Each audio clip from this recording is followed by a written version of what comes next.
সব স্কুল থেকে আসার পরেই আপনাদের এলাকায় আছে কিনা ফুচকা লাগবে, পানিপুরি, ঢেলপুরি খায় ভাই। বিশ্বাস করেন, একটা প্রতিবেদনে জিজ্ঞাসা করছে, 3 জন লোকের কাছে গেছে যারা এরকম করে ফুচকা বানায়, এরকম করে ঢেলপুরি বানায়। এই তোমাদের ঢেলপুরির মধ্যে শেষে দিচ্ছ এটা কি? কয় এইটা হচ্ছে তেঁতুলের টক। তেঁতুলের টক ছাড়া এগুলো একটা আইটেমও মজা লাগে না, ঠিক কিনা? কিন্তু বিশ্বাস করেন, আমার কাছে ভিডিও আছে, ওদেরকে বলছে এর মধ্যে এই তেঁতুলের টক কই পালি, ও কোনো কথা বলে না। শেষে বলছে যে এটা তেঁতুলের টক না, এক ধরনের কেমিক্যাল পাওয়া যায়, ওই কেমিক্যাল কিনে আমরা ওইটা গুলালে তেঁতুলের মতো টক টক লাগে। কোথার থেকে কেনো? মিটফোর্ড থেকে কেনে। পরে ওরা যোগাযোগ করছে যে কি জিনিস যেটা দিলে তেঁতুলের মতো হয়। পরীক্ষা করে দেখে মানুষের কিডনির ভিতর দিয়ে আল্লাহ রাব্বুল আমিন সিস্টেম করে রেখেছেন, আমি পানি খাই, জুস খাই, তারপরে আমি যে জিনিসই খাই সবগুলা ফিল্টার হয়। ফিল্টার হওয়ার পরে আল্লাহ রাব্বুল আমিন ওটার রক্তের অংশ রক্তে পাঠায় দিয়া আপনাকে আমাকে সচল রাখেন, আর উচ্ছিষ্টটা প্রস্তাব দিয়ে বের হয়ে যায়। এটাই কিডনির ফাংশন। ওই কিডনি যদি কারো ফেল হয়ে যায় তখন তার ডায়ালাইসিস করা লাগে, জানেন তো না? কিভাবে করে? এইখানে একটা মেশিন লাগাই দেয়, ছোট্ট ফুটা করে রগের, আমাদের তো অলিন্দ দুইটা, একদিক দিয়ে যায় আরেক দিক দিয়ে বের হয়, দুইটা এরকম কেমিক্যাল সহ লাগায়। ওই লোককে তখন বলে দেয় প্রতিদিন 200 গ্রামের বেশি পানি খাওয়া যাবে না, এই খাওয়া যাবে না, সে খাওয়া যাবে না, চার্ট দেওয়া থাকে, কেননা ডায়ালাইসিস করে তার প্রস্রাব পরিষ্কার করা লাগবে। ওই প্রস্রাব পরিষ্কার করার জন্য, কিডনি ফিল্টারিংয়ের জন্য যে কেমিক্যাল মানুষের শেষ একদম পরীক্ষিত, এরপরে আর কাজ করবে না, ওই কেমিক্যাল দিয়ে বোতলের মধ্যে ঝুঁকায়া ওইটা দিয়ে তেঁতুলের চাটনি বানায়া আপনার আমার বাচ্চার খাদ্যের মধ্যে দিয়া খাওয়ায়। বলেন এইটা খাওয়ার পরেও আমরা বাইসে আছি, সুস্থ আছি, আমি ভাইকে চিনতে পারতেছি, উনি আমাকে চিনতেছে, সাইফুল্লাহ ভাই, এই তো বেশি কথা বলেন। তাহলে এই যে আল্লাহর কৃতজ্ঞতার 2টা লেয়ার আছে, একটা আল্লাহ সুস্থ রেখেছেন আলহামদুলিল্লাহ, আর 2 নম্বর আল্লাহ তার সৃষ্টিকে এত সুন্দর করে সৃষ্টি করলেন, আর আমি মানুষ ওই খাদ্যের মধ্যে বিষ দিয়া ভেজাল দিয়া আমি কেমনে আল্লাহর সৃষ্টিকে নষ্ট করতেছি। তাহলে ওইটা নষ্ট করলেন আর এদিকে আলহামদুলিল্লাহ বললেন, কাজ হবে তো ভাই? হবে না? আরে আপনি জানেন না আন্দাজে, সিরাজগঞ্জের লোক আপনি এখনো চালাক হন। এক লোক এবার কুরবানির সময় গরু চুরি করেছিল, করে আবার কুরবানি দিছে, ধরিছে, কিরে তুই চুরি করে কুরবানি দিলি? বলছে চুরি করা যে গুনাহ আমি জানি, কুরবানি দেওয়া যে সওয়াব তাও জানি, তা এখন গরু চুরি করে গুনাহ করছি, কুরবানি দিয়ে সওয়াব, গোস্ত খাওয়া ফাও নাই, তাই না ভাই? কেন এই কথা বললাম আলোচনার শুরুতেই? প্রিয় ভাইয়েরা, আমাদের নিজেদেরকে যদি আমরা পরিবর্তন করতে না পারি বড় বিপজ্জনক। আমাদের মেন্টালি আমরা সিক হয়ে গেছি, অসুস্থ হয়ে গেছি। নিজের বাড়ির সামনে ছোট্ট একটা সিমের গাছ লাগাইছে, 3টা বেগুন গাছ লাগাইছে, কি পাগল আমার মাথার মধ্যে ধরছে, ওটা বেচবেও না, ওটার কোনো ধরনের কমার্শিয়াল চিন্তাও নাই, নিজের গাছে নিজে বীজ দেয়, নিজের গাছে নিজে সার দিচ্ছে, বেগুন বড় বানান লাগবে। ভাই তুই বেগুন বড় বানাই কি করবি? তুই বিষ মুক্ত ভেজাল মুক্ত খা। নিজের পুকুরের মধ্যে মাছ বড় করার জন্য নিজে পচা খাদ্য দিচ্ছে, এর থেকে কপাল পোড়া জাতি আর কে হতে পারে, ঠিক না? চিন্তা করেন একবার, আপনি কি মানুষ? আমি কি মানুষের কাতারে আসি নাকি পশুর থেকে নিচে চলে গেছি? এগুলা পশুর বদদোয়া লাগবে, কারণ আল্লাহর জন্য ঘাস দিছিল, আমি ঘাসে পর্যন্ত আশপাশের বিষ যেটা, ওই বিষ ঘাসের মধ্যে পর্যন্ত পার করে দিছি, ওই পশু পর্যন্ত অসুস্থ। আগে পশুগুলা দেখতে কত সুন্দর ছিল, এখন দেখবেন পশুর বেমার বেশি, পশুর রোগ বেশি, পশুর ডাক্তারও বেশি। প্রিয় ভাইয়েরা, তাহলে এই যে সমাজ, এই যে পরিবেশ, এটা পরিবর্তন হবে কিভাবে? আল্লাহ রাব্বুল আলামিন বলছেন এটা পরিবর্তন হবে একটা ভাবে। কিভাবে জানো? আল্লাহ রাব্বুল আলামিন বলছেন, ও আমার হাবিব, আপনার প্রতি আমি একটা ওহী দিলাম, এই ওহীতে আপনাকে জানালাম, ফাযাক্কির ফাইন্না যিকরা তানফাউল মুমিনিন।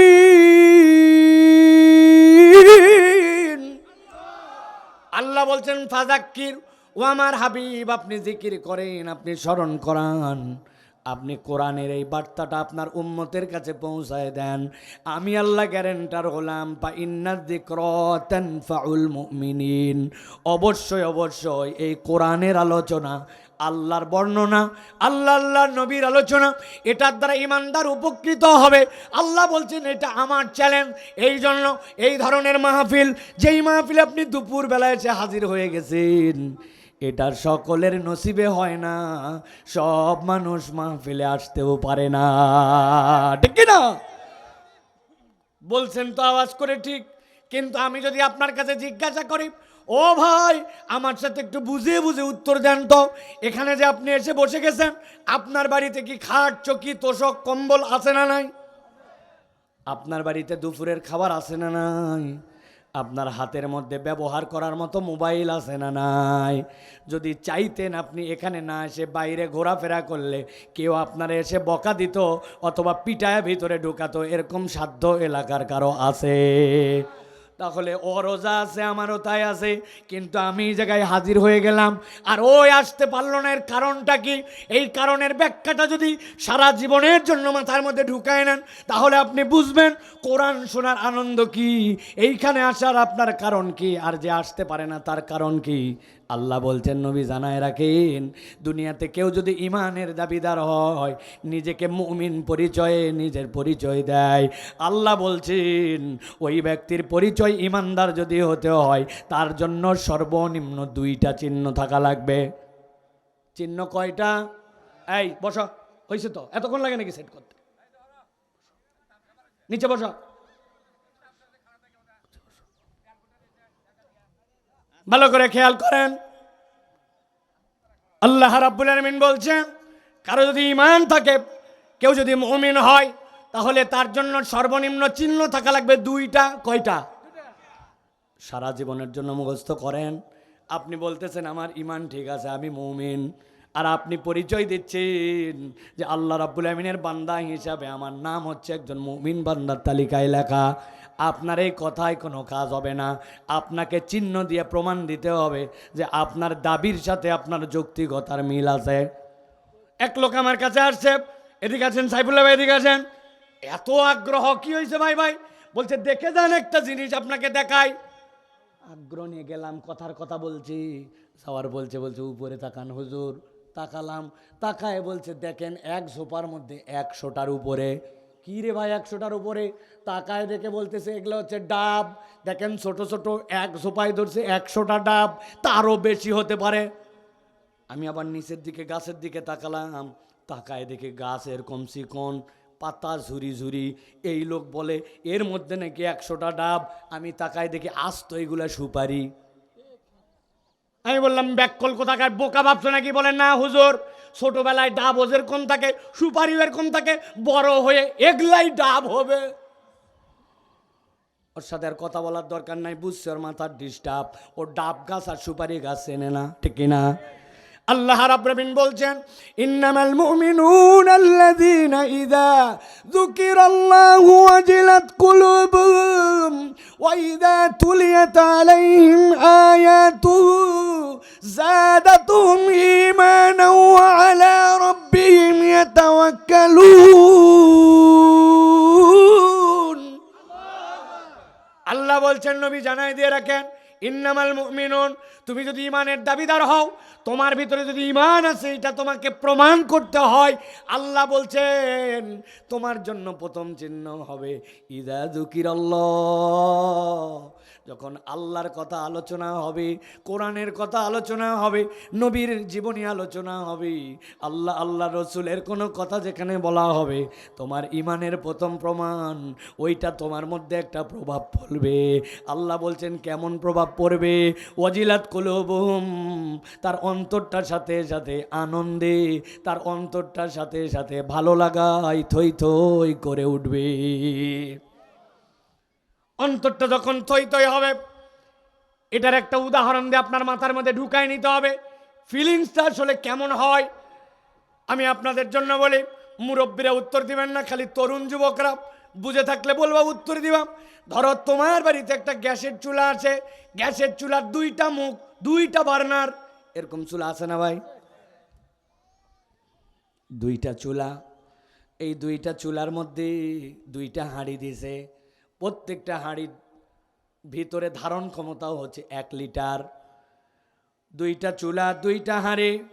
এবার নিচ দিয়ে জাল জ্বলাইছে, সমান জাল, একই রকম। ডানের হাঁড়ির মধ্যে দিছে আধা লিটার পানি, আর বামেরটার মধ্যে দিছে আধা লিটার দুধ। জিজ্ঞাসা করব, উত্তর দেন, চুলার ঝিঁক আর মুখ কয়টা? কথা বলেন। দুইটা। ওই চুলার মধ্যে যেই পাতিল দেওয়া আছে, পাতিলের মাপ কত?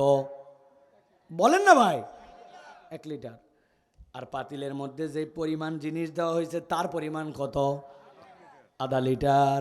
কিন্তু এবার একটু সিরাজগঞ্জের মুসলমান বুদ্ধি খাতায় বলেন, পাতিলের মাপ এক, চুলাও এক, জালও এক, কিন্তু ডানেরটার মধ্যে পানি, বামেরটার মধ্যে দুধ।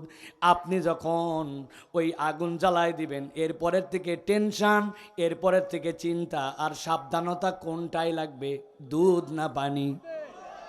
কারণ কি? কারণ হচ্ছে দুধের একটা ধর্ম আছে, পানির একটা ধর্ম আছে।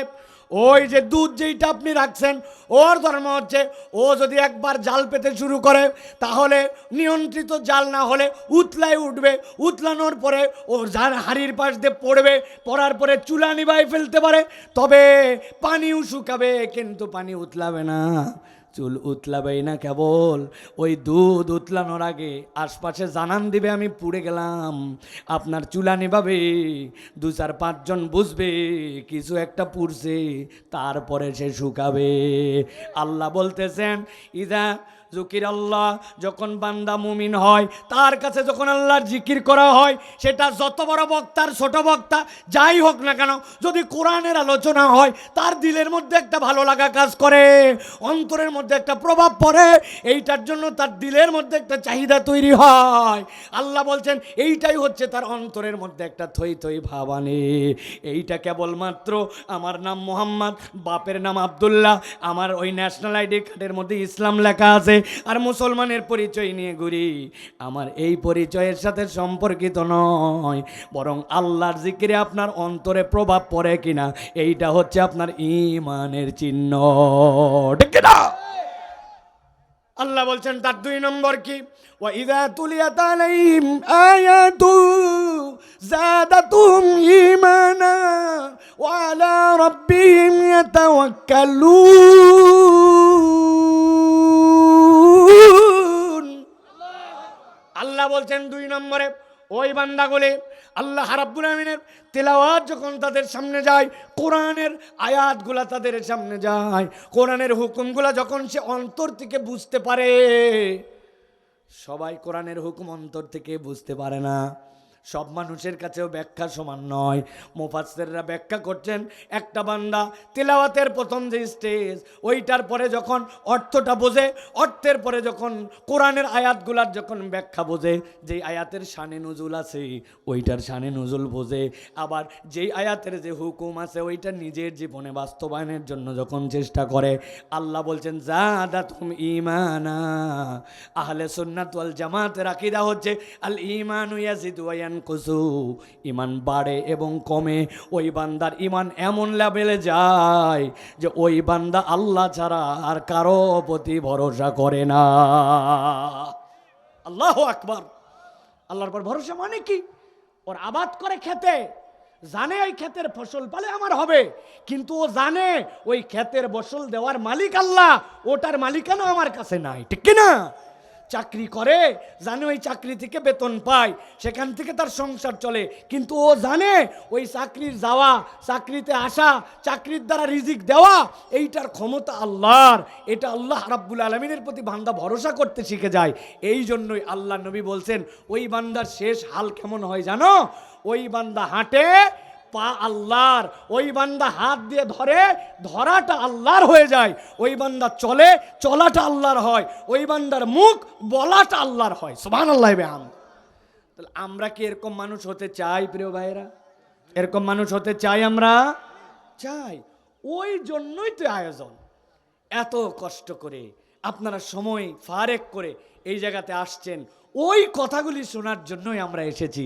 এই জন্য আমি আমার তরুণ যুবকদেরকে বলবো, প্রিয় ভাইরা, প্রিয় এলাকাবাসীরা, এই আয়োজন প্রত্যেক দিন হয় না। 1 ঘন্টা আল্লাহর জন্য ওয়াকফ করা এটা সকলের নসিবেও হয় না। এই জন্য আমরা কোরআনুল কারীমের সাথে সম্পৃক্ত হওয়া, কোরআনের মহাব্বতে বসা, এই দিলটাকে আমাদের বানানো খুব জরুরি। বাংলাদেশে এখন সবচেয়ে বড় হতাশা কি জানেন? বাংলাদেশে এখন প্রত্যেকটা, আপনারাও শুনবেন যে হুজুর এত ওয়াজ, লোক আসে না। বলে না ভাই? বলে না? কত লোক, কিন্তু লোক আসে না। এটার অনেকগুলি কারণ আছে। এর মধ্যে 3টা কারণ প্রণিধানযোগ্য। এক